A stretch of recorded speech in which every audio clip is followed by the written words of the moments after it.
I can't remember what the TV shoot was, but it was in a hotel, and at one point there was a longish break as they reset for a scene. I walked past her high-back chair, and then I saw that it held Beryl Reid. She was leaning forward and rubbing her ankles, and as she straightened up and saw me, as I knew that she'd been standing in for shots all morning, I said sympathetically, "Arthritis?"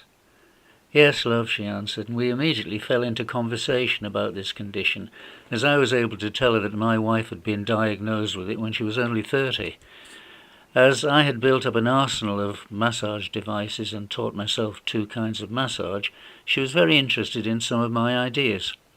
When we'd exhausted that subject, I was able to tell how I still chuckled at one of her anecdotes, which showed a brilliant off-the-cuff reaction. This was to do with the fact that she lived on what was actually a tiny island, as it was not offshore, but was surrounded by water. Friends had often said that they were concerned about her living alone, and possibly having the wrong kind of visitors.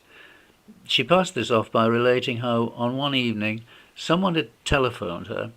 A very hard, rough voice at the other end began a monologue of his intention to call on her, and went to describe in lurid sexual detail just what he was going to do to her.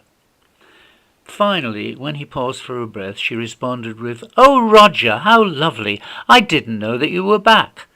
There was a strangled noise at the other end of the phone, and then the voice said, "My name's not Roger, it's Bill, Bill," and the phone went dead. Now, for me, that kind of response is pure comic genius.